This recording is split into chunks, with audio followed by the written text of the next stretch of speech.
NR10, norma regulamentadora número 10, segurança em instalações e serviços de eletricidade.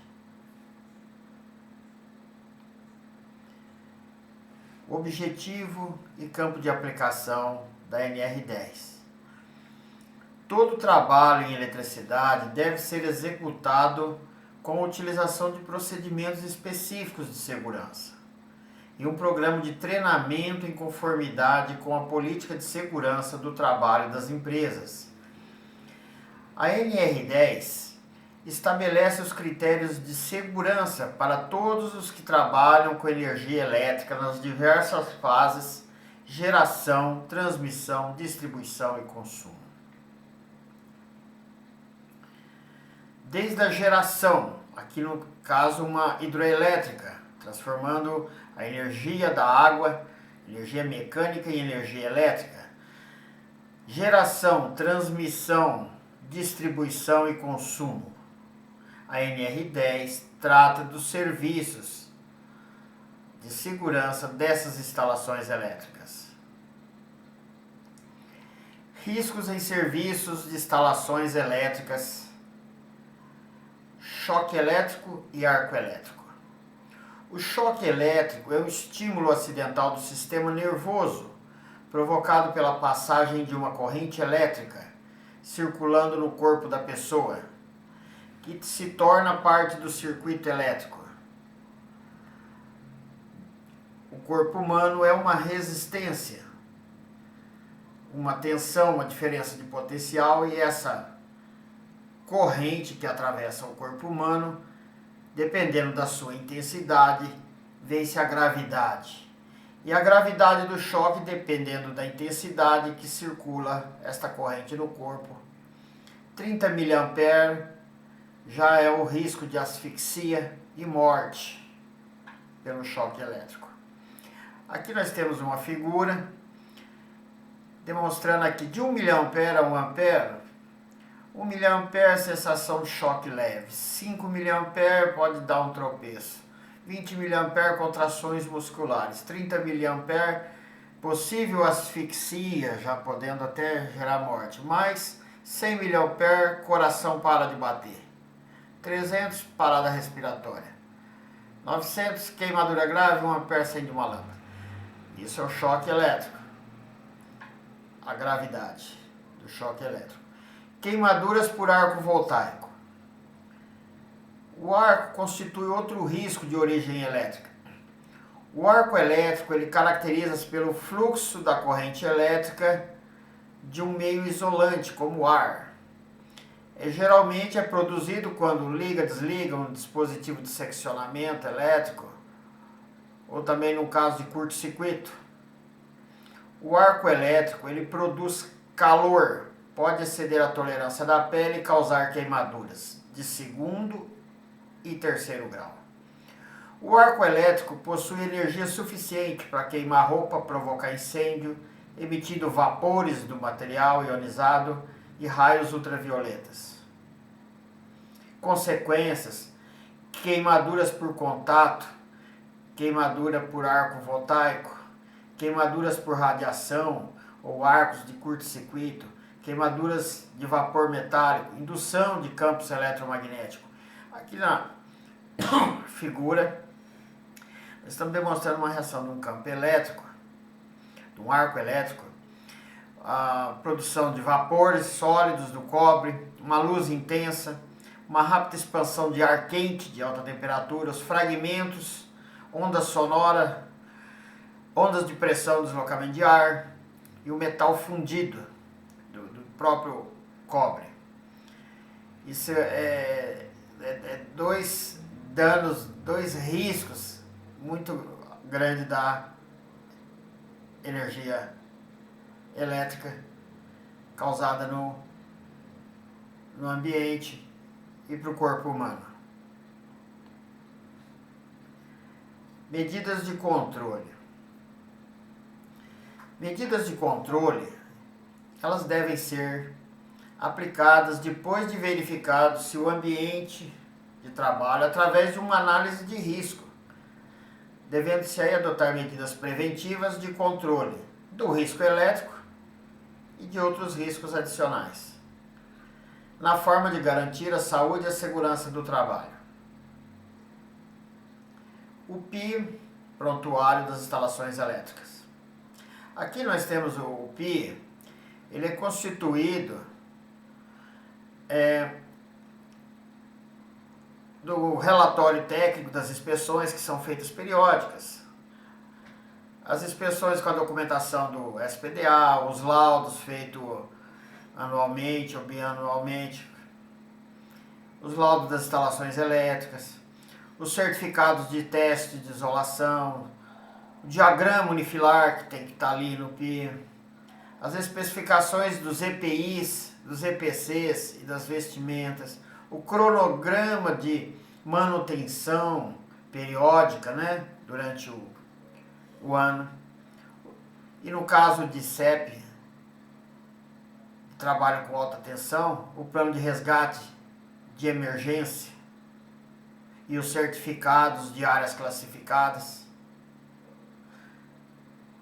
É todo histórico da elétrica, ano a ano, dia a dia, mês a mês. Agora, para análise de risco, aqui na figura nós estamos vendo o GRO e o PGR. O GRO é o Gerenciamento de Risco Ocupacional, o PGR é o Programa de Gerenciamento de Risco. Para a operação e manutenção das instalações elétricas, nós temos aí os riscos de origem elétrica, choque elétrico por contato, direto ou indireto, o arco elétrico, fogo de origem elétrica, né, o C, explosões e os riscos adicionais, que são os outros riscos de acidentes, né, altura, espaço confinado, umidade e, dependendo do ambiente, outros riscos. Bom, vamos gerenciar esses riscos. Vamos primeiro identificar os perigos, avaliar os riscos. Então, quando vai fazer um trabalho de elétrica, no caso aqui da elétrica, a primeira coisa é identificar os perigos na área que vai ser executado o trabalho, avaliar os riscos e o controle dos riscos. A partir da identificação dos perigos e da avaliação dos riscos, produz-se aí um inventário de riscos elétricos e adicionais. Você já sabe quais os riscos. Agora é só o plano de ação, que é o controle dos riscos, né? Então, o plano de ação que vai determinar esse controle, o uso de EPIs, EPCs e tudo mais. Medidas de controle, procedimentos. As empresas são obrigadas a manter os esquemas unifilares atualizados de suas instalações elétricas, com carga elétrica até 75 kW. Empresas, indústrias, com consumo de eletricidade até 75 kW, têm a obrigação de ter lá guardado o seu esquema unifilar. Ele tem que estar lá dentro da empresa, geralmente eles ficam nos quadros, né? Ou em arquivos já junto com projetos elétricos e outros documentos. E quando superior a 75 kW, deve constituir e manter o prontuário das instalações elétricas, como vamos definir a seguir. Também lembrando que as empresas até 75, depende da atividade da empresa e risco, ela tem outros deveres a cumprir. Por exemplo, se tem o SPDA, o laudo de SPDA, o laudo das instalações elétricas, né? Mas isso são documentos à parte ali que tem que estar dentro da empresa, até para aprovação do AVCB do bombeiro, né? Agora, as empresas, indústrias, né, acima de 75 têm mais compromisso. Nesse caso aqui, os conjuntos de procedimentos, de instruções técnicas, administrativas, de segurança e saúde implantada, tudo relacionado à SLR. Vamos lá. Documento de inspeções das medições do Sistema de Proteção de Descarga Atmosférica e dos aterramentos elétricos. São as medições do SPDA, aterramento também funcional, tem que estar ali no prontuário, no PIA. Especificação dos equipamentos de proteção coletiva, individual e ferramental. Lógico, todos os EPIs para eletricista têm suas especificações e eles têm que ser normativos, né? Tem que ser dentro das normas da Associação Brasileira e passado lá para confirmar no Inmetro lá se está certinho e tal. Isso aí é feito a checagem e verificação com fabricantes e tudo mais, né? Documentação comprobatória de qualificação, habilitação, capacitação, autorização dos trabalhadores e dos treinamentos realizados. Estamos falando de NR10. Mais documentação comprobatória, qualificação. Nós temos aí um técnico de elétrica ou engenheiro, ele se formou numa escola, ele está qualificado. Ele vai ficar habilitado quando ele fizer o registro no Conselho Regional, o CREA, no caso dos eletricistas. Então ele é qualificado e habilitado. A capacitação, ela é dada ao trabalhador através da autorização da empresa para que um trabalhador qualificado, habilitado, produza essa capacitação para o trabalhador. Então ele é um trabalhador capacitado que, se autorizado, realiza o serviço. Então todos, o qualificado, habilitado ou capacitado, dependem de autorização da empresa, né? Daí os treinamentos, tem que fazer os treinamentos. A qualificação ela está ligada aos treinamentos, né, de qualificação, a NR e outros, o NR35, NR33, altura, espaço confinado. Todos os treinamentos, eles têm que ser aplicados ali para o profissional não ter risco de acidente, né? Risco de perigo de risco, de danos à saúde dele, ao patrimônio ali. O resultado dos testes de isolação elétrica realizados em equipamentos de proteção individual. Isso aí está lá dentro do prontuário, dentro desses relatórios anualmente, que é feito com esses equipamentos, ferramentas, verificação dos treinamentos, tudo que está ali é um círculo, conforme está na figura aqui, ó. Capacitação, qualificação, análise de risco das atividades, elaboração de ordem de serviço, treinamentos, emergência, procedimento administrativo, especificação de EPI, auditoria, ensaios e testes de equipamentos, manutenção preditiva, preventiva, adequação de instalações, os laudos técnicos, aquisição de equipamento, material, tudo isso dentro ali do prontuário da elétrica. Medidas de controle. Certificações dos equipamentos, materiais elétricos em áreas classificadas, certificação de aprovação. Eu já falei e continuo repetindo, certificação, ou seja, equipamento e material, o fio, por exemplo, tem que passar pelo Inmetro, você tem que usar não vai ter risco de chama, de calor, de incêndio, né? E tudo que ele fiscaliza, a BNT formaliza aqui, Associação Brasileira, né, de Norma. Então, tudo essas certificações de material tem que estar dentro da legalização.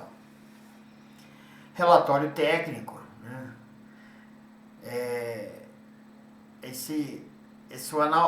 Mês a mês, ano a ano, é feito todas essas vistorias, né? Conferências de certificações, de capacitação, documentos técnicos, desenhos de projetos, de modificações ou não, tudo tem que estar ali dentro do prontuário. E se as empresas tiverem CEP, o Sistema Elétrico de Potência, ela ainda tem que ter lá o procedimento para emergência, né? Em caso de acidentes, socorro, primeiro socorro, primeiras emergências, né? Tem que ter um filminho lá pronto para começar e socorrer o trabalhador, minimizando aí os danos dele, né, a saúde, né, através de um socorro rápido aí. Certificado de equipamentos de proteção coletiva. Eu já falei, o certificado principalmente para alta tensão, né, porque conforme você tem uma alta tensão, o risco aumenta e aí você tem que ter equipamentos muito ideal, né, para isso. As empresas que realizam trabalhos em proximidade do CEP, essas terceirizadas, elas entram ali para trabalhar na indústria, elas também devem ter o prontuário dela, contemplando que preconiza essa norma do mesmo jeito. O prontuário de instalações elétricas deve ser organizado, atualizado pelo empregador ou a pessoa designada na empresa, devendo permanecer à disposição dos trabalhadores envolvidos no serviço de eletricidade e também das autoridades, né, do trabalho, coisa assim. Tem que estar lá certinho. Os documentos técnicos previstos no prontuário de instalações elétricas devem ser elaborados por profissional legalmente habilitado engenheiro com CREA, né? Medidas de controle. Medidas de controle, os equipamentos de proteção coletiva e os equipamentos de proteção individual. De proteção coletiva, ali no ambiente onde vai ser realizado o serviço, você tem as placas, objetos de sinalização, né, as próprias sinalizações, grades, sirenes de aviso, cones, linha de vida, faixa de segurança, cadeados, bloqueadores, né, ventiladores, caso de ambiente confinado, exaustores, né, tapetes isolantes, varas de manobra, desligamento, ligamento, esses são os EPCs. E tem os EPIs. Além do EPC, quando não suficiente, mas os EPIs já estão ali disponível para cada atividade, né? Fornecido pelo proprietário da empresa, né? Capacete, óculos, luva, vestimenta, protetor facial, protetor auricular, né? Sapato de segurança, isso aqui tudo, cinto de segurança, braçadeira manga, como a gente pode ver aqui, tanto o pedreiro ou o eletricista usa os EPIs, só que cada um é distinto. A botina do eletricista, ela é a isolação, nada de metálico, é um EPI, assim como de outras atividades. As luvas são específicas também para o eletricista, capacete, óculos, vestimenta, tudo dentro do que compete e solicita a norma. Segurança em projetos com eletricidade. Aqui estamos falando em projeto com eletricidade. Projeto com eletricidade é projeto de instalações, projeto de serviço, projeto de execução e tudo mais, né? O projeto elétrico deve atender o dispositivo das normas regulamentadoras de saúde e segurança do trabalho. Convém. O projeto deve ser assinado por um profissional legalmente habilitado. Convém. O projeto de instalações elétricas deve considerar espaço seguro quanto ao dimensionamento, a localização de seus componentes. O ambiente de trabalho, sendo um quadro, uma cabine ou um subterrâneo ali de instalações elétricas, o espaço é confinado, mas o trabalhador ele tem que estar ergonomicamente livre para trabalhar com os braços e os outros o ambiente, a ventilação, o calor, tudo tem que estar tudo propício para ele. Isso demanda a norma. O projeto deve considerar tudo essas influências. E o projeto deve também definir o esquema de aterramento, falando entre condutores, fase, neutro, proteção, terra.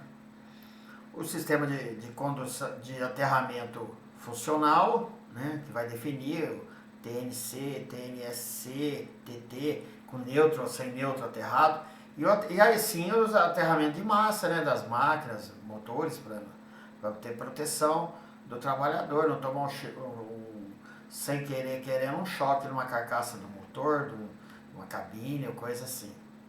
Aterramento é importantíssimo. E falando de aterramento, tem um aterramento temporário aqui.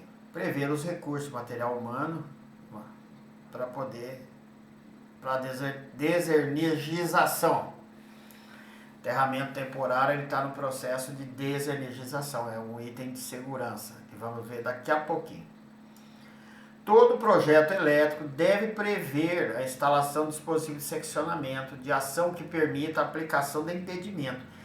Todo circuito deve estar amparado por um desligamento e ligamento, seccionamento, e com possibilidade de travamento, bloqueio, para se trabalhar com segurança, né? É a norma. Projeto das instalações elétricas deve ficar à disposição dos trabalhadores autorizados, autoridades competentes, pessoas autorizadas pela empresa, sempre atualizada.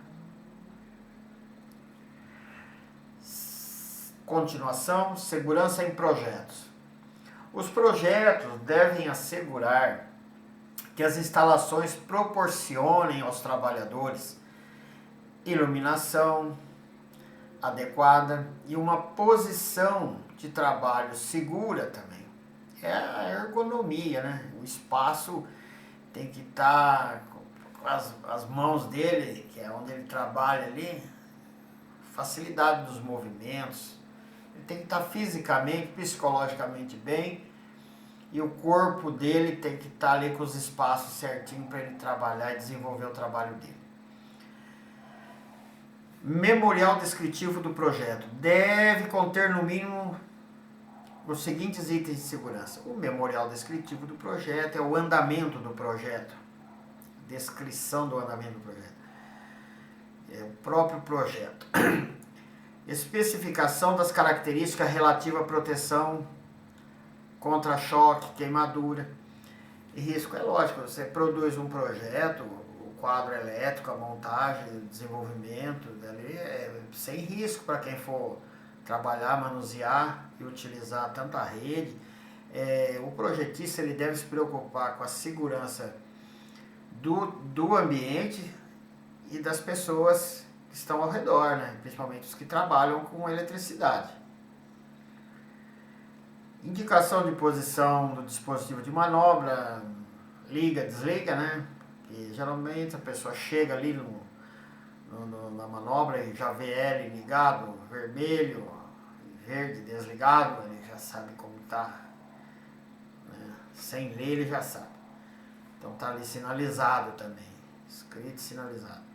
Descrição do sistema de identificação dos circuitos elétricos, equipamentos, incluindo dispositivo de manobra, controle, proteção, ter travamentos condutores, próprios equipamentos, estrutura, tais como deve ser aplicado fisicamente nos componentes de instalação.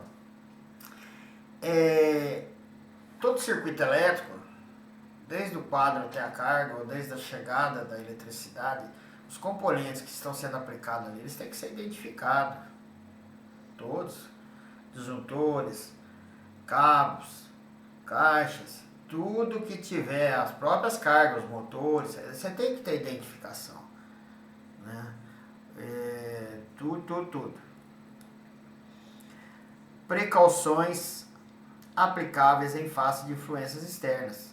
Se você estiver trabalhando numa caixa subterrânea com energia, as precauções, ar, iluminação, sinalização ali para cima, informações, cuidado, né, as pessoas, o ambiente, e lá dentro ruído, tudo isso é preocupação para o trabalho de quem está ali, vai exercer a função, principalmente numa área controlada, né?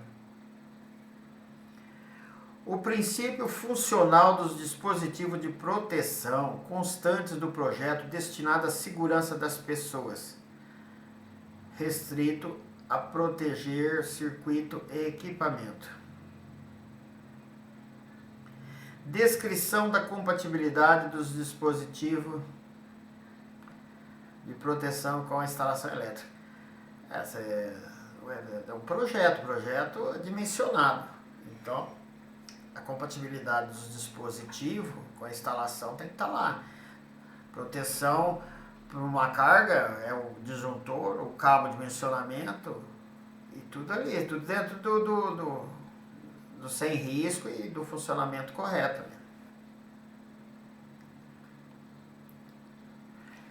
Agora vamos falar do item 10.4 da norma, né? Essa norma ela vai até o 10.14, né? Segurança elétrica, construção, montagem, operação e manutenção. São serviços, né? Instalações elétricas devem ser construídas, montadas, operadas, reformadas, reparadas, inspecionadas, de forma a garantir a saúde, a segurança do trabalhador, do patrimônio ali, né? Do bem da empresa, né? Devem ser supervisionadas por profissional autorizado. Sempre, né? Sempre profissional qualificado, habilitado e autorizado também. Nos trabalhos e nas atividades citadas, devem ser adotadas medidas preventivas destinadas ao controle de riscos elétricos e adicionais. Os riscos elétricos, nós já vimos choque, arco elétrico. E os adicionais, também falamos alguma coisa de altura, trabalho em altura, análise é um risco de acidente. Então tem a norma que aplica-se para esse conhecimento. Confinamento, trabalho em espaço confinado, campos elétricos e magnéticos, principalmente em alta tensão, em torres, né? São serviços de risco. Explosividade, umidade, poeira, fauna, flora. A gente está falando de uma torre no meio do mato lá, fauna, flora, né? Você fala umidade, tá tudo presente, né? Às vezes vendaval, atmosfera, tempo. Tudo isso aí é relativo para o eletricista e considerado na hora de executar a tarefa, né? O serviço de reparo, reforma, ou inspeção, uma coisa assim. Equipamentos, dispositivos e ferramentas adequadas a inspecionar. Já falamos várias vezes isso.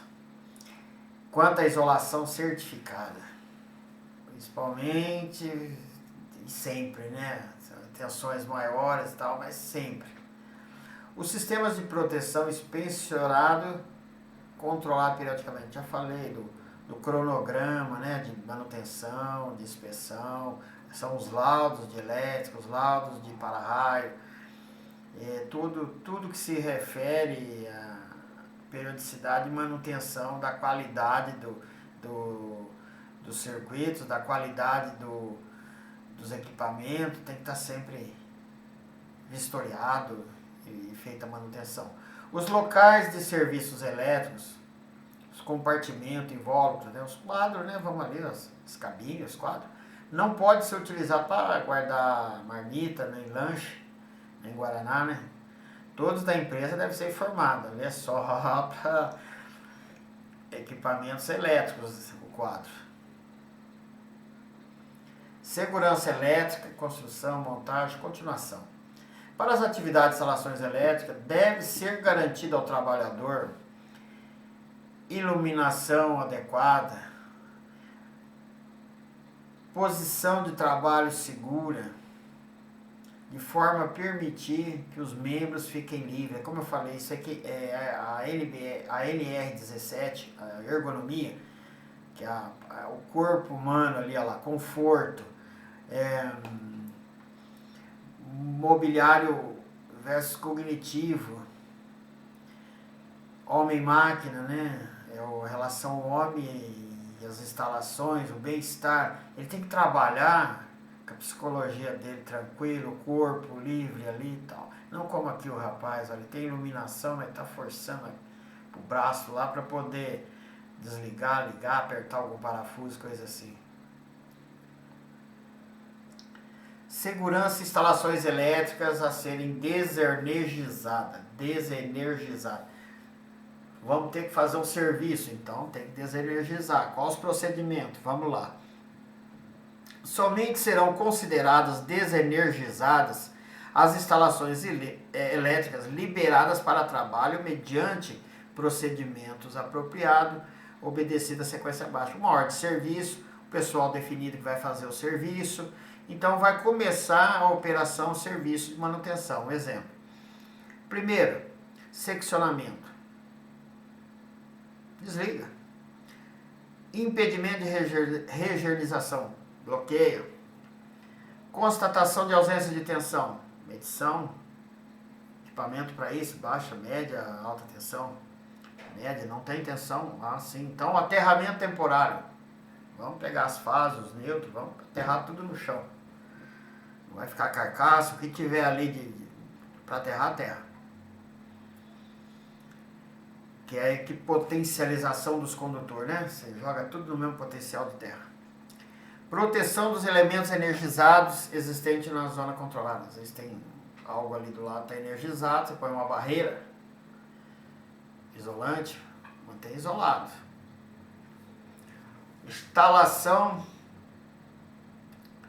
Instalação da sinalização de impedimento de reenergização.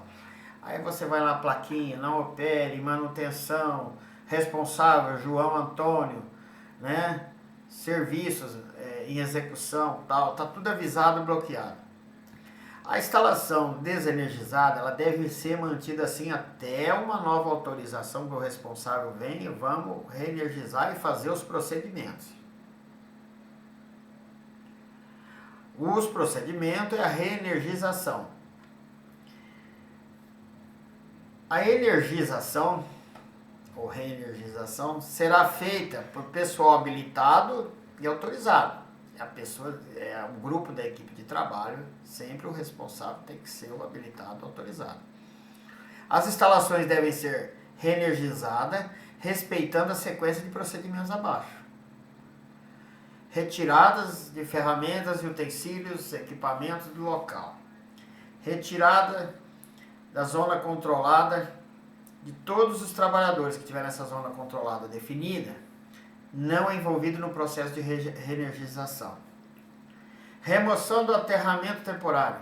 Vamos supor que na rede ela está tudo aterrado, jogado ao solo. Ah, então vamos ligar a linha. Então, pelo amor de Deus, vamos fazer isso aí. Tira tudo aterramento temporário. Remoção de sinalização de impedimento de realização, aquelas plaquinhas, avisos e tal. Destravamento, se tiver bloqueio. E religa, dá uma conferida primeiro, o responsável nos serviços, vê se está tudo ok, faz uma análise ali, final ali, para ver se está tudo ok. Então, está tudo ok, João, Antônio, tá. Vamos ligar, ligando. O serviço a ser executado, instalação elétrica, desligada, mas com possibilidade de energização, por qualquer meio ou razão, deve atender o que estabelece para essas daqui, para energizar. Sempre não pode ter erro, né? Erro pode ser, às vezes, fatal. Segurança e instalações elétricas energizadas. Estamos falando das instalações energizadas. As intervenções e instalações elétricas com tensão superior a 50 volts, AC alternado 120 contínuo, superior até 1000 alternado 1500 contínuo, deve ser realizado por trabalhadores, conforme a norma lá no 10.8, qualificado, habilitado, autorizado. Os trabalhadores de que trata no item anterior a ele devem receber treinamento, mas se ele está qualificado, ele tem que ter treinamento de segurança para os trabalhos das instalações elétricas energizadas, básica e complementar. As operações elementares, como liga, desliga, circuitos elétricos, realizadas em baixa tensão, conservadas e adequadas, podem ser realizadas por pessoa não advertida. Outras pessoas do setor de trabalho lá, sem problema. Sem o conhecimento. Os trabalhos que exigem ingresso em zona controlada devem ser realizados mediante procedimentos específicos, respeitando distâncias previstas no anexo. Na próxima tela nós vamos ver essa tabela aí. Os serviços de instalações energizadas ou em suas proximidades devem ser suspensos de imediato, na iminência de ocorrer algum risco ou perigo para os trabalhadores. Sempre que inovações tecnológicas, operações novas forem implementadas, instalação de equipamentos elétricos novos, então sempre tem que estar numa análise de risco, né? Com o circuito desenergizado, respeitando os procedimentos de trabalho. O responsável pela execução do serviço deve suspender as atividades quando verificar situação ou condição de risco e perigo não previsto. E se a eliminação ou neutralização imediata não for feita, vamos para novos procedimentos, né?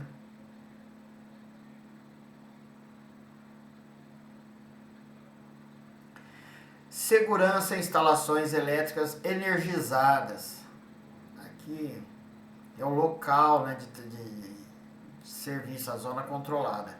Então o fio condutor aqui pode ser o ponto do condutor, pode ser o ponto de instalações onde tem o risco maior. Então essa primeira área aqui ao redor é a zona de risco. Depois a zona controlada, depois a zona livre. E dependendo da tensão que se está aqui nesse ponto de trabalho aqui, que é o condutor ou o equipamento, uma coisa aqui que tenha essas tensões expostas para o trabalho, existe uma tabela delimitando a distância, né? Aqui, ó, a tabela de raios da zona de risco. Ela está no anexo dessa NR aqui no anexo. Então eu tirei só o valor lá da tabela, faixa de tensão de 275 a 380 volts, a delimitação da zona de risco, a zona controlada, essa aqui, com essa aqui é de 2,5 metros, e dessa aqui até a zona livre, 4,5 metros. Isso para essa tensão. E se a tensão vai aumentando, essa zona vai aumentando, porque tem que ser, a abrangência é maior. Na zona de risco só fica trabalhando o profissional que interage com o ponto energizado. Deve atender uma ordem de serviço específica e seguir os procedimentos técnicos, operacionais, instruções técnicas definidas na ordem de serviço. A zona controlada, presença só do profissional habilitado, qualificado ou capacitado sob supervisão de um desses. E zona livre, quaisquer pessoa. Responsabilidade da empresa, né? A empresa ela tem que se preocupar. Propor e adotar medidas preventivas e corretivas na ocorrência de acidentes de trabalho envolvendo as instalações e serviços de eletricidade. Ela deve propor todas essas medidas. Manter os trabalhadores informados sobre o risco que estão expostos, instruindo-os quanto aos procedimentos, medidas de controle contra os riscos elétricos a serem adotados. Então, medidas de controle. Responsabilidade dos trabalhadores. Zelar pela segurança e saúde e de outras pessoas, dele e de outros, que possam ser afetadas por suas ações ou omissões no seu trabalho. Responsabilizar-se junto com a empresa pelo cumprimento das disposições legais e regulamentares, inclusive quanto aos procedimentos internos de segurança e saúde. Também deve o trabalhador comunicar de imediato ao responsável pela execução do serviço situações que considerar de risco para a sua segurança e saúde das outras pessoas. E lembrando aqui, a empresa ela tem que proporcionar segurança. Para isso, ela tem pessoas lá que ela contrata capacitadas, habilitadas, qualificadas, contrata os equipamentos específicos, normatizados, compra os EPIs, os EPCs. Agora, cabe ao funcionário acatar todo o processo de segurança e usar os EPIs, proteger os EPIs, cuidar dos EPIs e dos outros EPCs e tudo que tiver para segurança. E danos, se tiver algum dos EPI ou coisa assim, sempre comunicar o responsável, procurar trabalhar com segurança dele e dos que estão ao redor. Essa é a primeira parte, a segunda parte depois eu aplico.